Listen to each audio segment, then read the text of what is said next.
Olá, pessoal, boa noite de novo. Então, aqui estamos nós, mais uma reunião sobre capacitação vascular. Hoje vamos começar um novo módulo aí das nossas reuniões. São aulas rápidas, mas a ideia é a introdução aí sobre as doenças vasculares para os profissionais de saúde. Então, não é unicamente focado em médico, principalmente, na verdade, não é focado em todo mundo o resto, porque a ideia é que as doenças vasculares a gente consiga capacitar as pessoas e refinar aí a capacidade de reconhecer doenças vasculares, porque muitas delas, principalmente as urgências, elas precisam ser identificadas o quanto antes, e então a gente vai seguir por vários, por trombose, por aneurisma, por oclusão arterial aguda, vai ser bem legal. Então, o tema de hoje são as últimas evidências no tratamento da insuficiência venosa crônica dos membros inferiores. Aí seriam, no caso hoje, as famosas varizes, né? Então, as doenças de varizes, vamos discutir agora. Então, esse foi o artigo que eu usei como embasamento para essa aula, é um consenso da Sociedade Europeia. Então, vamos do básico, a epidemiologia, né? Então, existe uma classificação, que é essa letra C, que ela diz respeito à gravidade da doença. Quando a gente fala de C2, a gente diz respeito sobre as varizes mesmo, os trajetos varicosos. Então, de 20% a 64% das pessoas têm varizes, né? Então, é bastante, é uma doença da modernidade. Então, entre C3 e C4, a gente considera o C3 o inchaço, causado pela doença varicosa, e o C4 é quando começam as alterações de pele, quando começa a escurecer ao redor do tornozelo, a dermatite ocre, e começa a ficar dura a pele, que é a lipodermosclerose. Aí já cai um pouquinho aí de 3% a 4%. E o C5 e o C6 diz respeito à úlcera. Então, o C5 seria uma úlcera cicatrizada e o C6 uma úlcera ativa. Aí a gente vê a gravidade, né? 1 a 2% da população tem úlcera varicosa ou uma úlcera cicatrizada. Então, aí, para quem acompanha desde a época das aulas de curativo, vê que existe aí um monte de gente precisando ser tratada, ser acompanhada, precisa de atenção, cuidado. E também é um mercado aí grande para quem quer trabalhar nessa área. Tem várias tecnologias envolvidas aí do tratamento da úlcera venosa. Então, a gente percebe aqui de 1% aí praticamente das pessoas. Se a gente for considerar isso em Sorocaba, a gente teria aí 7.000 pessoas com ferida, né, ou tiveram ferida na perna, é bastante gente. Então, fatores de risco, o principal é a idade, então é uma questão de tempo. Pessoa para ter doença venosa, se ela tiver predisposição, é uma questão de viver, né, de verões. Quanto mais verões viver, mais chance tem de ter. Então, acaba que aumenta aí, então, com a idade. É muito comum a pessoa falar, eu nunca tinha nada, mas apareceu, aí vai ver na história da família, tem a predisposição. Em relação ao sexo, existe as varizes são mais comuns em mulheres, mas em mulheres que nunca tiveram filhos é igual entre homens. Então a gravidez acaba ajudando aí o desenvolvimento de varizes de membros inferiores. Uso de hormônios, então é uma lenda que o anticoncepcional causa varizes. Não é verdade. Então, é melhor continuar tomando o anticoncepcional quem parou por causa de medo de ter varizes. Não tem sentido. E a reposição hormonal, lá ao torno dos 50 anos, também não aumenta o risco de varizes. Não é isso que vai causar, e sim a idade, no caso, é o tempo. Já a gravidez, sim, ela aumenta o risco aí de 1,3 a 2,2 vezes a cada gravidez. Então, quando a gente pergunta aí uma pessoa que tem varizes, a gente pergunta quantos filhos a pessoa teve. Né? Ah, tive 8 filhos, muito comum aí das nossas avós, né? Da época das nossas avós ter muitos filhos, então cada gravidez vai aumentando a chance de ter a doença venosa de membros inferiores. A obesidade, ela aumenta o risco também, então passou do MC de 30, a gente vê que o nosso MC, o corte é um pouquinho mais generoso, é a partir dos 30, então que a gente, a partir desse MC, começa a aumentar o risco de ter doença venosa. A história familiar, igual eu disse, é muito importante, e na etnia a gente sabe que no Oriente Médio aí acaba tendo ser menos comum a doença. Então, a gente usa essa tabela, né, de recomendações e evidências, quando a gente vai discutir agora os próximos assuntos aí em relação à doença venosa. Tem que lembrar que 1 é benefício e 3 não beneficia. o 2 aí é o meio termo. E as evidências A, B e C, o A é o melhor e o C é o com menos estudo. Então, vamos começar em relação à anamnese, exame físico e o ultrassom. Né? Então, quando o paciente chega, usar o CEAP, que é aquela letrinha lá, o C é um B, então realmente é importante, tem benefício para o paciente, apesar de não ter muitos estudos, né? Mas dá benefício. Então, por que a gente classifica? Porque a gente vai, ao longo do tempo, estadiar ele para entender a evolução. Geralmente, a doença venosa só evolui. A pessoa que tem varizes, daqui 10 anos, ou ela vai estar igual, ou ela vai estar pior. Ela só melhora se tiver intervenção. O exame físico sempre deve ser feito, então beneficia, apesar de não ter estudo.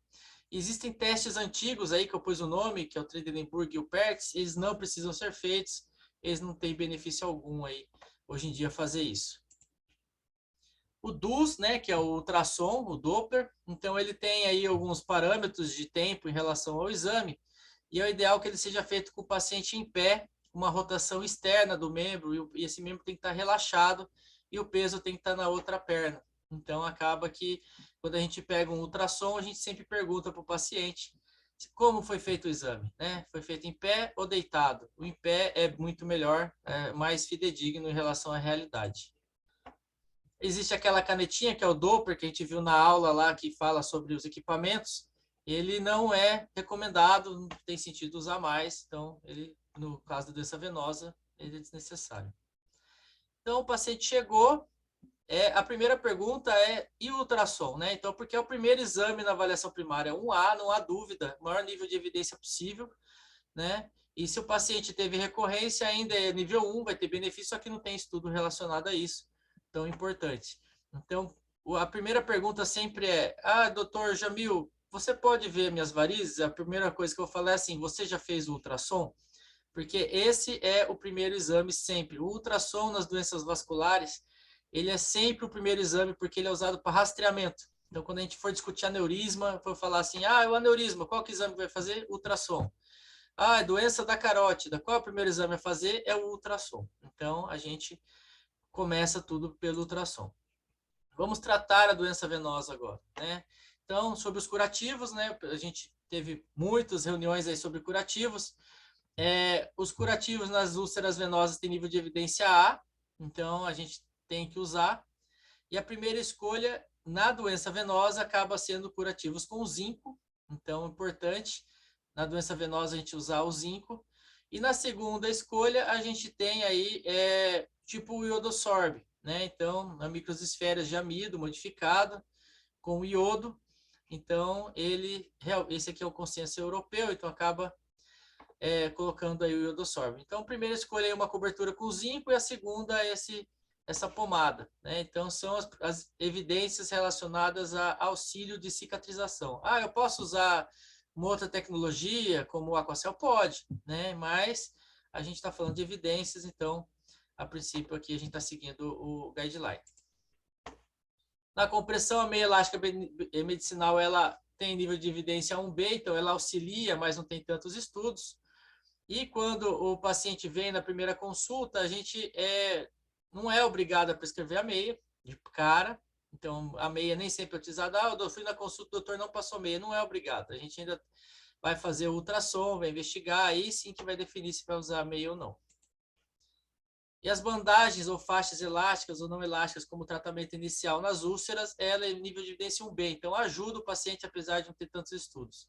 Então, o paciente com úlcera venosa, ele vai usar uma cobertura de zinco e vai usar aí uma atadura elástica, né? Não é a atadura de crepe, aquela que não tem nenhum componente elástico. É a atadura elástica, né? Então, como a Surepresa, um exemplo. Então, a gente tem que sempre, é o ideal que a gente use. Ou aquelas não elásticas, como a Ulcer Care, Ulcer Aid, né? Então, acaba que são meias especiais, não elásticas para úlcera venosa. Então, o paciente com úlcera venosa, vamos usar, então, o zinco e alguma coisa para apertar a perna desse paciente. A compressão é a pedra angular do tratamento da insuficiência venosa crônica com ferida. Então, precisa ser usada. Existe a compressão pneumática intermitente, se o tratamento inicial não é indicado ou se falhou, ela é uma opção interessante, mas ela é muito difícil de usar. Tem os cuffs, apertam a perna, acaba sendo uma complicação. Se após 6 meses de tratamento não cicatrizou, a gente pode usar, então, essa compressão pneumática e começam, assim, as tecnologias de exceção. É igual a tecnologia lá da oxigenoterapia hiperbárica, que também é de exceção. Então, a gente tenta o comum, né, que é a compressão mais o zinco. Não deu certo, a gente começa as coisas de exceção, que é a compressão pneumática, por exemplo, ou até oxigênio hiperbárica. Então, após um procedimento, após uma cirurgia, pode ser usado por uma semana, após o laser, pode ser também usado por uma semana, após a espuma por 5 dias, né? Após a escleroterapia, também pode ser usada de média compressão, apesar de ter pouca evidência. É tudo relacionado ao guideline. Fisioterapia não é recomendada para o fechamento de feridas, mas o paciente deve manter a mobilidade, né? Então, a gente não usa a fisioterapia na intenção da cicatrização da ferida em si. A gente usa para o paciente continuar andando, para ele conseguir mexer o pé. A elevação do membro, se ele não consegue usar a compressão ou não consegue usar no repouso, a gente recomenda aí erguer as pernas. Muita gente fala, eu trabalhei o dia todo, estou com a perna pesada, eu chego e ergo a perna. Tá certo, não é um errado, faz parte do tratamento isso. E as massagens na perna para diminuir o edema, igual drenagem linfática, tem um nível de evidência mais fraco, mas aparentemente pode ser que ajude. Então, existem remédios que podem ser usados para aliviar o edema e a dor. No caso aí, por exemplo, coloquei o Diosmin, a nível de evidência A. E eles devem ser usados como adjuvante à compressão para o fechamento de ferida. Então, mais um produto para o kit da ferida, né? Então, o zinco, a compressão e um venotônico por via oral. É o kit inicial aí que a gente está falando sobre tratamento de feridas venosas. Em paciente com ferida, então, a gente não se recomenda o uso de zinco via oral, né? O tópico, sim. Antibióticos orais, não tem sentido ficar tomando antibiótico contínuo, a não ser que tenha infecção. A castanha da Índia, apesar de muito utilizada, ela não faz parte do guideline, aí a pentoxifilina também não. E o AS a gente não usa como tratamento rotineiro, mas também a gente pode considerar naquela ferida que não cicatriza em 6 meses. Então, uma úlcera resistente venosa é considerada quando uma úlcera que não cicatrizou em 6 meses. Se ela não cicatrizar em 6 meses, você está autorizado aí a começar as terapias de exceção, que é o AS, né, a terapia hiperbárica, compressão pneumática intermitente, então tem outras coisas que podem ser usadas, mas elas não devem ser a primeira escolha. A primeira escolha é compressão, curativo e venotônico. Sobre intervenção, né, então, a gente tem a escleroterapia líquida ou espuma, ela não deve ser o primeiro tratamento na doença venosa. Então, paciente com doença venosa, a conduta é cirurgia. A gente só deixa a espuma para quem não quer ou não pode operar. A escleroterapia por espuma deve ser a segunda escolha, então, para os pacientes não elegíveis para cirurgia ou endolaser. Então, esse nível de evidência UA é o maior de todos. Então, a gente deixa essa tecnologia da espuma só para aquele senhorzinho de 90 anos com ferida há 30 anos, que não cicatriza, para aquela senhora de alto risco cirúrgico, ou simplesmente uma pessoa que não quer operar de forma alguma, tem medo de cirurgia, é um direito de todo mundo tem medo, estranho é quem não tem medo. Então, a gente deixa a espuma para uma segunda escolha. Então, paciente com doença venosa, a conduta é encaminhamento aí para cirurgia vascular para ser visto se pode ser operado ou não. Então, a escleroterapia por espuma pode ser considerada, então, como primeira escolha em pacientes idosos ou frágeis com ferida, né? Ou na recorrência da varizes. Então, você vê aí que a gente não deixa como primeira escolha o normal, o correto é a cirurgia. A escleroterapia líquida que é a aplicação dos vasinhos, então a gente deixa para os vasinhos, as telangiectasias e veias reticulares. Não é o caso em relação a varizes, né? Então, acaba sendo, pelo motivo, geralmente é estético, né? Ou como complemento de uma cirurgia. Existe o laser transdérmico, que ele pode ser indicado para tratar as telangiectasias, mas apenas se a aplicação não é aplicável, né? A aplicação líquida. Então, o laser não é a primeira escolha para o tratamento dos vasinhos. A gente deixa o laser para quem tem medo de agulha, né? Ou para quem não conseguiu fazer a aplicação, ou quando o vasinho é muito fino, menos de meio milímetro, aí, que a agulha não entra nele, ou para uma recorrência. Então, geralmente, a gente deixa o laser como segunda escolha. O endolaser na veia safena é melhor, então, que a espuma ultimamente tem sido falado que é melhor que a própria cirurgia convencional de tirar a safena. Então, o endolaser é um produto muito interessante. Com o tempo, a tendência é se popularizar cada vez mais, porque ele permite uma recuperação mais rápida, muito mais rápida. O paciente, às vezes, no mesmo dia da cirurgia, já vai andando para casa, sem muita dor, sem cortes, e ele recupera mais rápido. Então, tem menos dor e recuperação mais rápida. E o endolaser na safena externa pode ser considerada, mas o acesso deve ser no meio da panturrilha para cima. É um conceito técnico aí para tentar evitar a lesão de um nervo. Então, quando o paciente tem varizes ou inchaço na perna, a cirurgia é melhor que o tratamento conservador. Então, se você chegar para mim com um ultrassom que fala que tem doença venosa, doença nas varizes e doença na veia safena, eu vou te falar que existe a indicação da cirurgia. Por quê? Porque a cirurgia é melhor que não operar, nesse caso.